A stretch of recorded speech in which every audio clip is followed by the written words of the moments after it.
तो सबसे पहला सवाल जो हमारे पास कल आया था, अब ये सवाल सबसे इंपॉर्टेंट है कि प्रेरितों के काम। आप में से जो भी लोग अभी लाइव जुड़े हुए हैं, अगर आप कोई वचन डाल सकते हैं तो आप लोग डाल दीजिएगा। सजी भाई हमारे साथ लाइव है तो वो वचन नहीं डाल पाएंगे अभी, आप में से कोई अगर डाल सकते हो डाल दीजिएगा।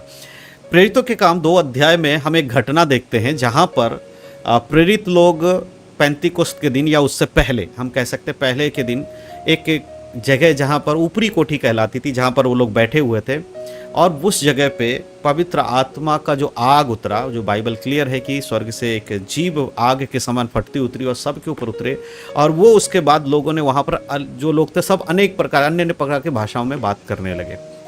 तो क्या उस भाषा को लेकर जब वो प्रेरित लोग उस मंडली के बीच में या उस सभा के बीच में जहाँ पर पूरे यरूशलेम में लोग आए हुए थे, वहाँ जब वो खड़े थे, और वहाँ लिखा है कि जब वो बातचीत कर रहे थे तो सबको वहाँ पर लगभग 16 भाषाओं में जब लोग वहाँ थे तो सबको लग रहा था कि ये हमारी भाषा में बात कर रहे हैं। तो यहाँ पर सबसे पहले वो लोग जो ये कहते हैं कि अन्य भाषा स्वर्गीय भाषा नहीं है, संसारिक भाषा है, उनका सबसे पहले तर्क यही होता है कि जब हम देखते हैं प्रेरित लोगों ने वहाँ बात किया तो लोगों को उनके लैंग्वेज, लोकल लैंग्वेज उनको समझ में आया।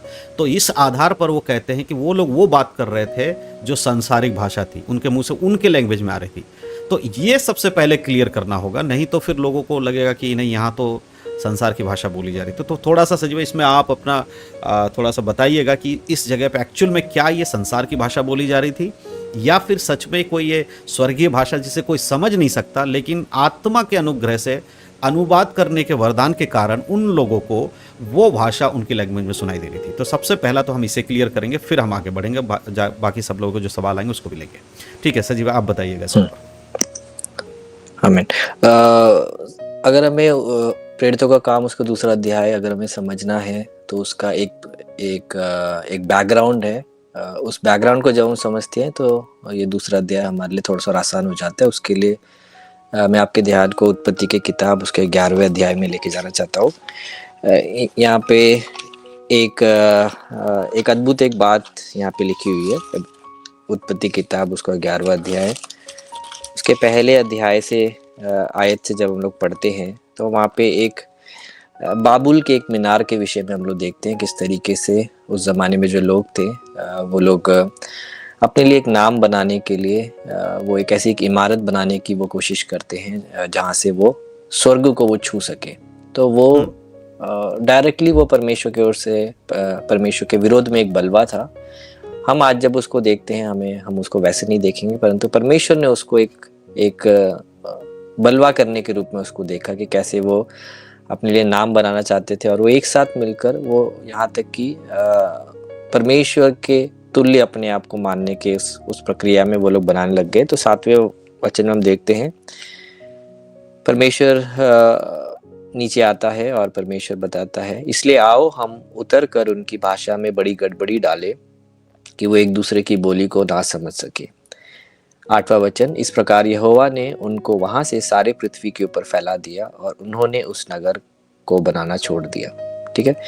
तो भाषाएं किस तरीके से बनी उसके विषय में प्रभु का वचन हमें इतिहास ये बताता है कि ये था शुरुआत भाषाओं का बनना। ठीक है। तो यहाँ पे हम देखते हैं परमेश्वर के द्वारा लोगों में एक गड़बड़ी डाली गई ताकि वो एक साथ मिलकर वो परमेश्वर के खिलाफ में कार्य को ना कर सके, और यहाँ से हम देखते हैं नाना प्रकार की भाषाएं आ जाती है। अब ये गड़बड़ी लगभग हजारों साल तक रहती है और सबके सब भाषा के आधार पे सब लोग में विभाजन पाए जाते हैं। आज भी संसार में हम देखते हैं भाषा ही एकमात्र चीज है जिसके वजह से विभाजन लोगों के बीच में रहता है।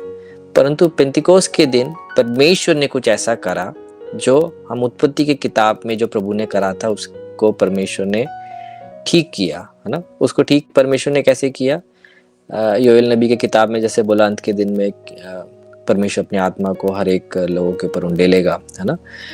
और जब आत्मा को जब उंडेला गया तो आत्मा के द्वारा परमेश्वर ने एक ऐसा एक कार्य करा जिससे अलग अलग भाषाएं बोलने वाले लोग एक जगह एक संदेश को वो सुन पाए अपनी अपनी भाषाओं में, है ना।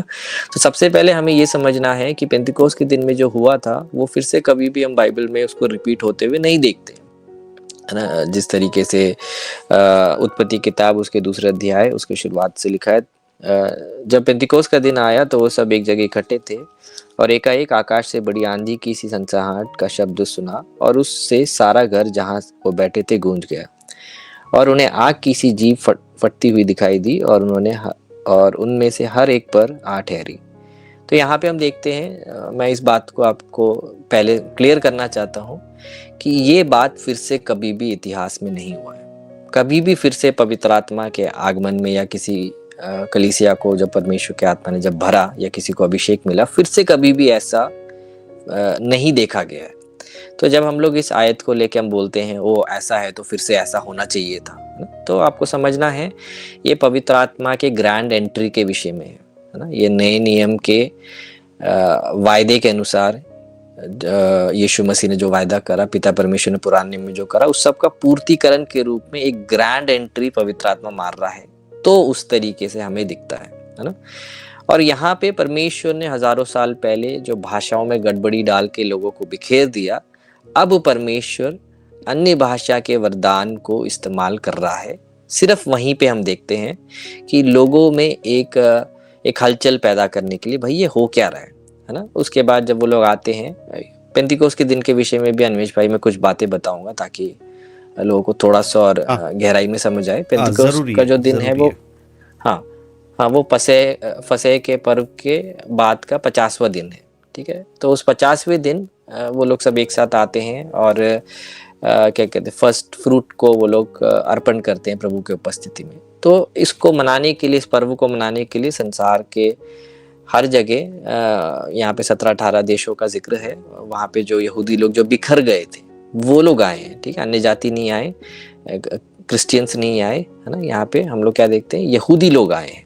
उसके विषय में वहाँ पे लिखा भी हुआ है कि और आकाश के नीचे की हर एक जाति से भक्त यहूदी यरूशलेम में रहते थे, क्योंकि वो लोग फसह के पर्व को मनाने के लिए आए थे। ये है प्रेरितों का काम, उसका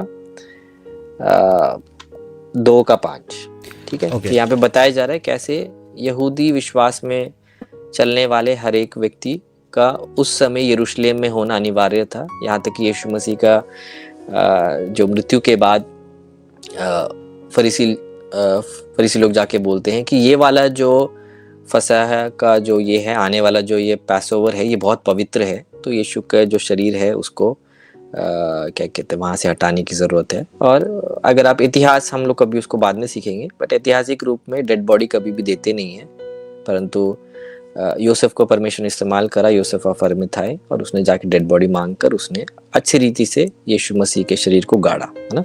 तो हमें ये भी समझना है कि एक पवित्र एक दिन आने वाला था, वो था वो फसह का जो पर्व। और यीशु मसीह के उसके बाद हम लोग 50वां दिन है जो ये लोग एक साथ मिलकर प्रार्थना कर रहे हैं जब पवित्र आत्मा आया। वहाँ पे अन्य भाषा के बारे में कोई तर्क नहीं था, यीशु मसीह के किसी को भी झगड़ा नहीं था। 50वां दिन मतलब आप उसको थोड़ा क्लियर करना है।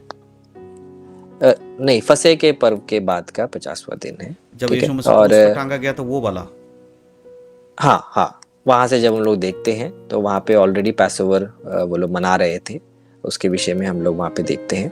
और पुनरुत्थान के बाद हम लोग देखते हैं 40 दिन तक उत्पत्ति, प्रेरितों के काम के शुरुआत के भागों में लिखा है यीशु मसीह 40 दिन तक अपने, तो वो 50वां दिन हम लोग वैसे गिनते हैं पेंटिकोस्ट का दिन, है ना। तो मतलब अगर वो 50वां दिन पेंटिकोस्ट दिन है तो पेंटिकोस्ट से पहले होता है पासओवर, ठीक है। पासओवर का जो पर्व मनाया जाता है, तो 50वां दिन अगर हम लोग गिनते हैं तो 40 दिन तक यीशु मसीह के पुनरुत्थान के बाद यीशु मसीह पक्का सबूत शिष्यों को देते रहे कि वो जिंदा है। और 40 दिन तक यीशु उनको फिर से बाइबल स्टडी कराते गए, पानी नहीं लगाया, तेल नहीं लगाया, उनको प्रभु के वचन से स्वर्ग राज्य के विषय में शिक्षाएं देते रहे, परमेश्वर के राज्य की बातें वो करता रहा।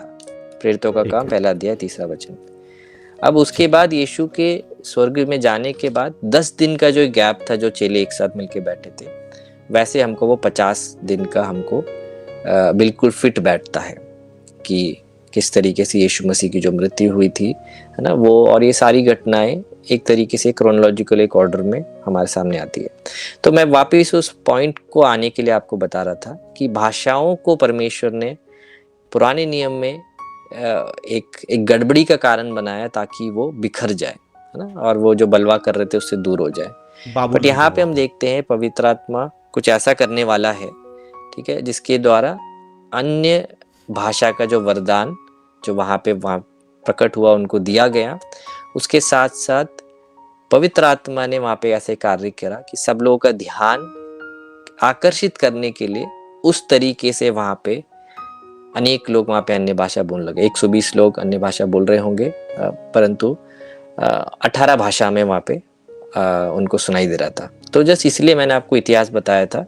हमें समझना है क्यों भाषाओं को परमेश्वर ने इस्तेमाल करा लोगों को आकर्षित करने के लिए। और जैसे ही वो आए वहाँ पे हम लोग आगे जब पढ़ते हैं पतरस की प्रतिक्रिया, हम लोग 12वां आयत में हम देखते हैं कि वो एक्सप्लेन करता है